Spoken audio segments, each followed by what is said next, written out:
Hello everyone. अब भाई 20 दिन बच गए हैं जे एडवांस के लिए और इन 20 दिन में हमें हमारा बेस्ट आउटपुट निकालना है। उसके लिए 3 पॉइंट पे आज मैं बात करने वाला हूं। बच्चों कॉपी पेन लेके बैठना।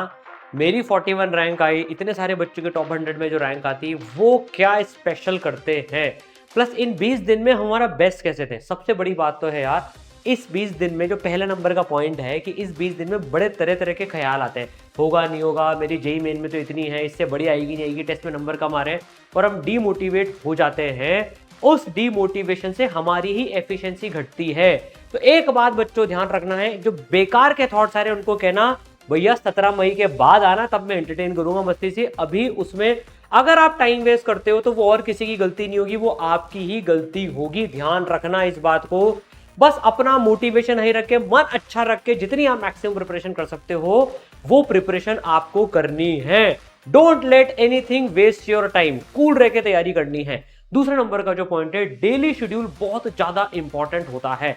आपके पास में लिमिटेड टाइम है, उसका आपको बेस्ट यूज उठाना है। क्वेश्चन भी प्रैक्टिस करने हैं, टेस्ट भी करना है, एनालिसिस भी करना है, नोट्स भी करने हैं। तो कैसे करें, तो मैं आपको कुछ प्लान बताता हूँ। टॉप 100 के जो बच्चे हैं, जैसे अगर मैं 87 रैंक के बच्चे की बात करूं, इस बार जिनकी 50 के अंदर में जेई मेन की आई है, काफी सारे बच्चे कनेक्टेड हैं, 100 के अंदर कनेक्टेड हैं। ये बच्चे अपना डेली शेड्यूल मेंटेन रखते हैं। जो सेकंड नंबर का पॉइंट है, आपको अपना डेली शेड्यूल पता होना चाहिए। आज मैं क्या क्या करने वाला हूं। Random preparation less efficient preparation होती है। जैसे बच्चा जो है पूरा अपने डेली प्रिपरेशन मेंटर्स को शेयर भी करता था कि मैं आज ये करूंगा, ये करूंगा, ये करूंगा, ये। इसमें मैंने इसके काफी सारे चेंजेस भी करवाए थे। कैसे चेंजेस करवाए थे, वो तीसरे नंबर का पॉइंट है। डीप एनालिसिस करके उसको चेंजेस कराने होते हैं। लेकिन उससे पहले बात है, आपको ये पता होना चाहिए आज का दिन आपका कैसा जाने वाला है, आप क्या क्या करने वाले हो। इसमें छोटी सी चीज और ऐड करता हूं बच्चों, डेली प्लानिंग के उसमें आप रात को जो सोने का समय है ना, वो कम नहीं करना, नींद पूरी लेनी है। एडवांस कभी भी कम सो के नहीं निकलता है, ध्यान रखना ये। और लास्ट के दिनों में तो आपको आपका ब्रेन जो है एकदम शार्प रखना है, तो उसके लिए प्रॉपर नींद जरूरी है। आप एकदम हाई इंटेंसिटी कर रहे हो, अभी जेई मेन तो हो गया, आप एडवांस के क्वेश्चंस कर रहे हो, तो आपको ब्रेन को बिल्कुल सपोर्ट देना है। तीसरा जो पॉइंट है बच्चों, वो है डीप एनालिसिस। देखो अक्षांश जो भी आईआईटी बॉम्बे में बैठा हुआ है अभी, ये भी अपना पूरा डेली शेड्यूल वैसे मेंटेन रखता था, मेंटर्स को भेजता था। Deep analysis is the key. Sir इसका मतलब क्या है, अभी हमें हमारे जो टॉपिक सबसे ज्यादा इंप्रूवमेंट मांग रहे हैं ना, उन पे अगर हमको कोई वो बता दे कि मेरे कौन से चैप्टर्स हैं जिसमें मेरे को एक्चुअली काम करना है, तो वो सबसे ज्यादा बेनिफिशियल होता है। जैसे मैं आपको बताऊं, देवांश के केस में पर्टिकुलरली, इसके केमिस्ट्री में पर्टिकुलरली ऑर्गेनिक केमिस्ट्री में इसके नंबर कटते थे। वो हम इसका पूरा टेस्ट एनालिसिस एक एक बैठ के मैं और मेंटर्स बैठ के इसका करते थे। सारे बच्चों का होता है ये, इसका भी होता था। तो उसमें हमने पता लगाया यार ये केमिस्ट्री पर्टिकुलर ऑर्गेनिक केमिस्ट्री में नंबर कटवा रहा है। तो मैंने इसके शेड्यूल में से मैथ्स और फिजिक्स कम करवा के केमिस्ट्री का पोर्शन ज्यादा करवा दिया था ऑर्गेनिक का। और इसके जब एडवांस का रिजल्ट आया तो मैथ्स में इसके आए थे 96 नंबर, केमिस्ट्री में इसके आए थे 99 मार्क्स आउट ऑफ 120। तो केमिस्ट्री ने जीत दिलाई इसको इफेक्टिवली मैथ्स के कंपैरिजन में भी। मतलब मैथ्स का फेवरेट था, लेकिन केमिस्ट्री ने इसको जो जीत दिलाई वो, मतलब मैथ फिजिक्स के स्ट्रॉन्ग सब्जेक्ट थे, केमिस्ट्री जो कमजोर था, वो इसने 20 दिन काम करा, इंप्रूव करा और केमिस्ट्री में ज्यादा नंबर लेके आया। तो ऐसे पर्टिकुलर इंप्रूवमेंट बहुत ज्यादा जरूरी होते हैं बच्चों। तो यार अगर मैं बात करूं, देखो आप इसमें तो भाई आप डीप एनालिसिस कैसे करोगे। जैसे मैं एक बच्चे का आपको एनालिसिस दिखाता हूं। तो अभी हमने बच्चों क्या करा है, what you need to do, आपको अपने सब टॉपिक्स पता करने हैं टेस्ट में से जहां आप गलती कर रहे हो। काफी सारे बच्चे कहते हैं सर मेरा रोटेशन कमजोर है, लेकिन रोटेशन में क्या कमजोर उनको पता ही नहीं होता और उनकी फीलिंग बेस पे होता है। नहीं, आप जो टेस्ट देते हो आपको उसका एनालिसिस करना है। कैसे एनालिसिस करना है, मैंने कौन कौन से सवाल गलत करे, वो किस किस चैप्टर के थे। अब आप एडवांस के जो प्रीवियस ईयर पेपर्स हैं, मतलब जो एक्चुअल पेपर्स हैं, वो भी आप दे सकते हो, नहीं तो टेस्ट है वो भी आप दे सकते हो। पर आपको टेस्ट प्रैक्टिस रखनी है सबसे पहले। तो ऐसा नहीं है कि आप टेस्ट मत दो, तो आपको टेस्ट देना है। वीक में आपको मिनिमम आप 2 दिन तो टेस्ट देने, मतलब 4 पेपर आपको देने हैं। आप 6 पेपर भी दे सकते हो, मतलब 1 2 मिलाकर तो 3 दिन भी दे सकते हो। उससे ज्यादा मैं जनरली रिकमेंड नहीं करता, नहीं तो ब्रेन का ड्रेनिंग हो जाती है, एग्जॉस्ट हो जाते हैं। कई बच्चे कहते हैं सर मैं रोज पेपर दे दूं क्या, रोज पेपर देने का आई डोंट रिकमेंड। वो काफी एग्जॉस्टन, मतलब हम है ना एग्जॉस्ट हो जाते हैं एडवांस तक जाते जाते। तो रोज रिकमेंड नहीं करता, 3 दिन आप दे दो 2 पेपर, और उसको बिल्कुल बॉडी ट्रेनिंग के हिसाब से देना। 9 से 12, 2.5 से 5.5। बॉडी ट्रेनिंग में एक पॉइंट और बताता हूं, डीप एनालिसिस के पहले एक बात और सुन लो। बच्चों अब क्योंकि कम दिन बचे हैं, अब आपको बिल्कुल अपना दिन वैसे बिताना है जैसे कि आपका एडवांस का दिन होने वाला है। 9 से 12 आपका पेपर है, आप वहां पर 8 बजे सेंटर पे पहुंच जाओगे, 7:30 घर से निकलोगे या 7 निकलोगे घर से, तो आपको ब्रेकफास्ट वगैरह सब कुछ उस हिसाब से करना है जो आप उस दिन करोगे। काफी बच्चों के दिन में चाय पीने की आदत होती है, 3-4 बजे चाय सिप लेते, कॉफी पीते, जिससे उनका ब्रेन एक्टिव रहे। भैया वहां तुम्हें कोई चाय कॉफी देने आएगा कि इन्विजिलेटर, लो भाई साहब चाय कॉफी ले लो, भाई कमर साहब आए हैं, बहू रानी आई है, चाय की आदत है इनको, भाई तो तुम्हारी एफिशिएंसी उस दिन कम नहीं होनी चाहिए। कई बच्चे 3 बजे खाना खाते हैं, तुम उस दिन 3 बजे खाना खा पाओगे क्या? नहीं। तो अपने बॉडी का ट्रेनिंग शेड्यूल बिल्कुल वैसा रखो जैसा उस दिन होने वाला है। लेट रात को पढ़ना बिल्कुल बंद करना पड़ेगा अब, क्योंकि तुम्हें सुबह जल्दी उठना है उस दिन भी। बॉडी को जनरली 21 दिन लगते हैं, लेकिन तुम्हारी उम्र में 14-15 दिन में भी एकदम बढ़िया से ट्रेन हो जाती है। तो बॉडी को ट्रेन करो एज इट इज, जैसे उस दिन होने वाला है। अब एनालिसिस का पार्ट देखो, जैसे एक बच्चा है, मैंने उसका एनालिसिस खोला, अपने इसराइल के टेस्ट काफी अच्छे आते हैं, तो इसके 110 नंबर पे 12वीं रैंक आ गई, क्योंकि अच्छा लेवल का पेपर था ये, ठीक है। अब आप देखो इसमें हमने जो अब एक एक चीज में जो एनालिसिस होता है ना, कितना टाइम ले रहा है, क्या कर रहा है, जैसे छोड़ने वाले सवाल में इसने फिजिक्स में ज्यादा टाइम ले लिया, तो मैंने जब इसकी फिजिक्स देखी तो मुझे पता है एक चीज समझ में आई।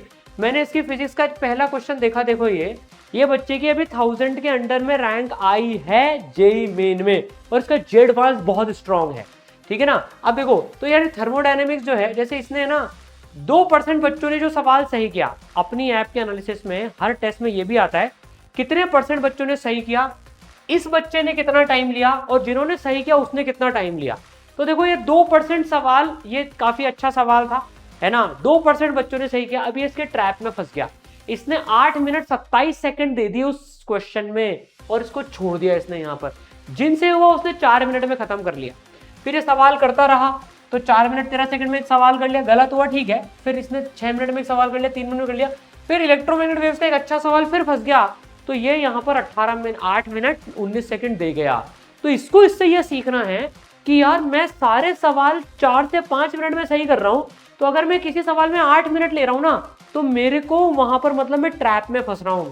ये चीजें अंडर 100 में पहुंचाती है, अंडर 500 में पहुंचाती है। देखो 1000 के अंदर के बच्चे, 5000 के अंदर के बच्चे, मतलब ये बहुत ज्यादा मार्क्स का एक लेवल पे डिफरेंस नहीं आता है। आपका कंटेंट तो अच्छा होना ही चाहिए, पर जो टेस्ट जिस तरह से आप अटेम्प्ट कर रहे हो ना, क्योंकि Z advance low scoring paper है, टेस्ट स्ट्रेटेजी बहुत इंपॉर्टेंस रखती है, तो this analysis helps you a lot. अब बच्चों आपके लिए हमने एक जबरदस्त चीज करी है, डीप एनालिसिस नाम का एक टैब बनाया, जो आपको मेंटरशिप सेक्शन में मिल जाएगा इसराइल ऐप के अंदर में।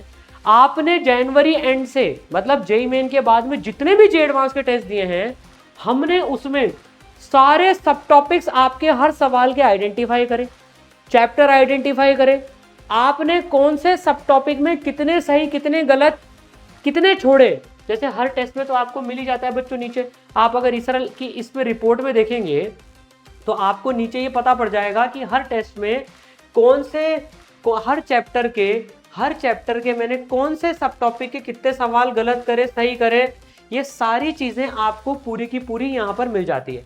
इसी को बच्चों हमने क्लब करके, ये बच्चों के लिए खुद करना बड़ा मेहनत का काम होता है, बहुत टाइम भी लगता है, और वो देख भी नहीं सकते सब टॉपिक मार कर करके हर एक उसमें, तो हमने बहुत मेहनत करी बच्चों, इसमें बहुत टाइम स्पेंड हुआ है। फाइनली एक डीप एनालिसिस आपके लिए हम लेके आए हैं, जिसमें हमने आपको आइडेंटिफाई, तो जो बच्चे यूज कर रहे हैं ना, और ये कहाँ मिलेगा वो भी बताने वाला हूँ। 100% स्कॉलरशिप के साथ आपको मिल सकता है, ये वो भी बता दूंगा बच्चों। पहले देखो ये है क्या चीज। तो बच्चों आपके लिए हमने इसमें ना कंप्लीट चैप्टर आइडेंटिफाई कर लिए हैं जो आपको परेशान कर रहे हैं इतने टाइम से और आपको भी नहीं पता। जैसे इस बच्चे का कॉम्प्लेक्स नंबर इसको परेशान कर रहा है, इसने 2 सही 1 गलत और 8 सवाल छोड़े हैं इसमें, तो हमने इसको रिकमेंड किया कि तू यार इसको ना पूरा चैप्टर ही रिवाइज कर। ये बेस्ड ऑन डेटा है, फील बेस्ड नहीं है। हमेशा ध्यान रखना, फील से डेटा जीतता है, क्योंकि वो सच्चाई बताता है वो। अब आप देखो इसने इसमें और ये अब इसमें कौन से सब टॉपिक में कितने छोड़े। अच्छा यहाँ पर क्लिक करके ये भी पता पड़ जाता है आपको कौन कौन से सवाल थे जो आपने छोड़े थे, गलत करे थे। बहुत डिटेल एनालिसिस है, और जे एडवांस के उनके PYQs भी यहाँ पर क्लिक करके आ जाएंगे उस पर्टिकुलर सब टॉपिक के, ये ध्यान रखना। फिर इनडेफिनेट इंटीग्रेशन में इसने 1 करा, 1 छोड़ा, 4 गलत करे, तो हमने रिकमेंड किया कि इसको पूरा रिवाइज कर ले। अब कुछ चैप्टर पूरे कमजोर नहीं होते, तो हम अपन उसके बेटा सब टॉपिक्स बता रहे हैं बच्चों को। जैसे फॉर एग्जांपल डिफरेंशियल इक्वेशन में इसका है variable separation form differential equation, ठीक है ना। अब आप देखो, अगर मैं फिजिक्स की बात करूं, इसमें फिजिक्स में मैंने इसका जो पूरा एनालिसिस करके देखा सब टॉपिक में, देखो थर्मोडायनामिक्स में ये बच्चा जो है एक पर्टिकुलर सब topic first law of thermodynamics के सवाल गलत कर रहा है, 5 छोड़ दिए, एक इनकरेक्ट करा। मतलब first law of thermodynamics particularly he needs to make strong, last moment पे ये गोल्ड है, गोल्ड। ये इतनी मेहनत करके, तो जैसे इसने अभी तक 40 पेपर्स दे दिए, तो मैंने 40 पेपर्स के एनालिसिस में इसके लिए डेटा निकाला है। आपने जितने भी पेपर दे रखे होंगे उन सबका कंबाइंड एनालिसिस ऑटोमेटिक अपडेट भी होता जाएगा इसमें। More you give papers better it is. अब आप देखो रोटेशन मोशन में ये सब अच्छा कर रहा था, पर देखो रोलिंग मोशन इसका कितना पेन मार रहा है इसको। 0 सही करे हैं, 6 गलत, 3 छोड़े, रोलिंग मोशन के सवाल में अटक रहा है। तो इस बच्चे को इन लास्ट मोमेंट्स पे रोलिंग मोशन इंप्रूव करना चाहिए। ये तो इसको ढूंढ के कोई नहीं देने वाला, और ना बच्चों के बच्चा टाइम है, तो डीप एनालिसिस पे जाओ, आपको ये मिल जाएगा। ये कहाँ मिलेगा? तो बच्चों जो अपना मिशन आईआईटी का प्रो का कोर्स है, इसमें 100% स्कॉलरशिप है, 98 परसेंटाइल के ऊपर 100% स्कॉलरशिप है बच्चों। उसके बाद भी प्राइजेस बहुत कम है। आप इसमें जाकर, इसमें आपको कोटा के टॉप मोस्ट फैकल्टीज अच्छे अच्छे सवाल भी कराते हैं। इसमें आपके सारे जो टेस्ट होते हैं, हमने आपके लिए 20 टेस्ट रख रखे हैं, आप उनमें से टेस्ट दीजिए, सारे लेवल के हैं। एडवांस के भी जो आपके टेस्ट हैं 2025, 24, 23, वो भी पूरे डिजिटाइज करा के टेस्ट फॉर्मेट में कर रखे हैं। उनका भी एनालिसिस आपको प्रेजेंट हो जाएगा कि भारत के बच्चे एडवांस का सवाल कितने समय में कर रहे हैं। ये तो जे एडवांस भी रिलीज नहीं करता, वो इतना सा रिलीज करता है कितने % बच्चों ने सही किए, लेकिन ये नहीं रिलीज करता कितना टाइम लगा। वो पूरा टाइम एनालिसिस भी आपको मिलेगा इसरल की ऐप पर। तो आप रजिस्ट्रेशन कर लें, डिस्क्रिप्शन में और कमेंट में मैं फॉर्म करवा दूंगा। अपनी परसेंटाइल बता दें, जो काउंसलर, अगर काउंसलर से बात करके परसेंटाइल वेरीफाई करवा दें, आपको 100% स्कॉलरशिप मिल जाएगा। आप टेस्ट दीजिए, आपका तुरंत डीप एनालिसिस जनरेट होगा, उसको बहुत अच्छे से यूज कीजिए। आप ढूंढेंगे जितने समय में, उतने समय में तो आप 2 टेस्ट दे देंगे, क्योंकि पूरी मेहनत बैकग्राउंड में इसरल की ऐप आपके लिए कर रही है। एआई का इसमें पूरा यूज करा गया है बच्चों, बहुत डिटेल में आपको ये सारी चीजें प्रोवाइड करी जा रही है। Wish you all the best. मचा दो, फोड़ दो, तुम लोग एडवांस में फोड़ दोगे बच्चों।